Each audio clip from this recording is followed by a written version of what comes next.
എല്ലാ പ്രേക്ഷകർക്കും പുതിയൊരു വീഡിയോയിലേക്ക് സ്വാഗതം. 5 സിനിമകളുടെ അപ്ഡേറ്റുമായിട്ടാണ് നമ്മൾ ഇന്ന് എത്തിയിരിക്കുന്നത്. അപ്ഡേറ്റിലേക്ക് പോകുന്നതിന് മുമ്പ് നമ്മുടെ ചാനൽ ഇതുവരെ സബ്സ്ക്രൈബ് ചെയ്തിട്ടില്ലെങ്കിൽ ചാനൽ ഒന്ന് സബ്സ്ക്രൈബ് ചെയ്ത് സപ്പോർട്ട് ചെയ്യുക. പ്രേക്ഷക സപ്പോർട്ട് ഉണ്ടെങ്കിൽ നമ്മുടെ ചാനൽ ഉടൻ തന്നെ 40,000 സബ്സ്ക്രൈബേഴ്സിലേക്ക് എത്തുന്നതായിരിക്കും. എല്ലാവരുടെയും സപ്പോർട്ട് പ്രതീക്ഷിക്കുന്നു.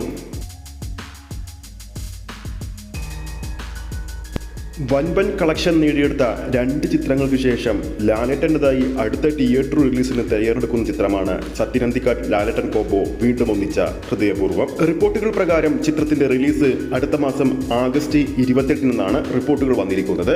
അതും പ്രകാരം ചിത്രത്തിന്റെ ഒഫീഷ്യൽ ടീസർ ഇപ്പോഴത്തെ റെഡിയായി കഴിഞ്ഞെന്നും 1 മിനിറ്റ് ദൈർഘ്യമുള്ള ടീസർ ഒരു നല്ല ഫാമിലി വൈബ് നൽകുന്ന ടീസർ എന്നുമാണ് റിപ്പോർട്ടുകൾ വരുന്നത്. ഈ ഒരു ജൂലൈ മാസം തന്നെ ചിത്രത്തിന്റെ ടീസർ പുറത്തുവിടുമെന്നാണ് റിപ്പോർട്ടുകൾ വരുന്നത്. കാത്തിരിക്കാം ചിത്രത്തിന്റെ കൂടുതൽ അപ്ഡേറ്റുകൾക്ക് വേണ്ടി. 2026-ൽ റിലീസ് ചെയ്യാൻ ഒരുങ്ങുന്ന 2 വൻപൻ മലയാള സിനിമകളാണല്ലോ മമ്മൂക്കയും ലാലേട്ടനും ചാക്കോച്ചൻ, ഫഹദ് ഫാസിൽ എന്നിവർ ഒന്നിക്കുന്ന മഹേഷ് നാരായണൻ ചിത്രമായ നിലവിൽ നമ്മൾ പാട്രിയറ്റ് എന്ന് വിളിക്കുന്ന ചിത്രവും അതോടൊപ്പം DQ നീണ്ട നാളുകൾക്ക് ശേഷം കേരള ബോക്സ് ഓഫീസിലേക്ക് എത്തുന്ന മലയാള ചിത്രമായ ഐ ആം ഗെയിം. പ്രേക്ഷകർ ആകാംക്ഷയോടെ കാത്തിരിക്കുന്ന ഈ 2 ചിത്രങ്ങളുടെയും പുതിയ റിപ്പോർട്ടുകൾ പ്രകാരം ചിത്രങ്ങൾ ക്ലാഷ് റിലീസിന് തയ്യാറെടുക്കുന്നു എന്നാണ് റിപ്പോർട്ടുകൾ പുറത്തുവരുന്നത്.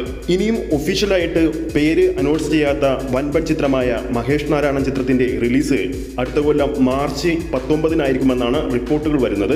ഈദ് റിലീസായിട്ടാണ് ചിത്രം റിലീസിന് പ്ലാൻ ചെയ്യുന്നത്. ഇതേ ഈദ് റിലീസ് പ്ലാൻ ചെയ്തുകൊണ്ട് തന്നെയാണ് DQ നായകനായെത്തുന്ന നഹാസ് ഹിദയാത്ത് സംവിധാനം ചെയ്തുകൊണ്ടിരിക്കുന്ന ഐ ആം ഗെയിമും റിലീസ് പ്ലാൻ ചെയ്യുന്നത്. അപ്പോൾ ഈ 2 ചിത്രങ്ങളും ഒരേ ദിവസം റിലീസ് ചെയ്താൽ നമ്മുടെ പ്രേക്ഷകരുടെ ആദ്യ ഓപ്ഷൻ ഏതായിരിക്കുമെന്ന് താഴെ കമന്റ് ചെയ്യാവുന്നതാണ്. മലയാള സിനിമാ പ്രേമികൾ വളരെയധികം പ്രതീക്ഷയോടെ കാത്തിരിക്കുന്ന ഈ കൊല്ലം ഇനി റിലീസ് ചെയ്യാനുള്ള ഏക മമ്മൂട്ടി ചിത്രമായ കളങ്കാവൽ റിലീസിന് തയ്യാറെടുക്കുകയാണല്ലോ. മമ്മൂക്കയുടെ തന്നെ വൻപൻ വിജയമായ കണ്ണൂർ സ്ക്വാഡ് റിലീസ് ചെയ്തത് സെപ്റ്റംബർ മാസത്തിലാണല്ലോ. പുറത്തുവരുന്ന റിപ്പോർട്ടുകൾ പ്രകാരം കളങ്കാവലും സെപ്റ്റംബർ മാസത്തിൽ റിലീസ് ചെയ്യാനാണ് അണിയറ പ്രവർത്തകർ പ്ലാൻ ചെയ്യുന്നത്.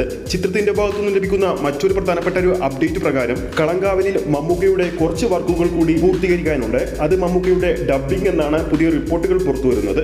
മമ്മൂക്കയുടെ ഈ അടുത്തിറങ്ങിയ മിക്ക സിനിമകളിലും സിംഗ് സൗണ്ട് ആണ് ഉപയോഗിച്ചത്. കളങ്കാവലിലും അത്തരത്തിൽ തന്നെയാണ് ഡബ് ചെയ്തിരിക്കുന്നത് എന്നാണ് റിപ്പോർട്ടുകൾ പുറത്തുവരുന്നത്.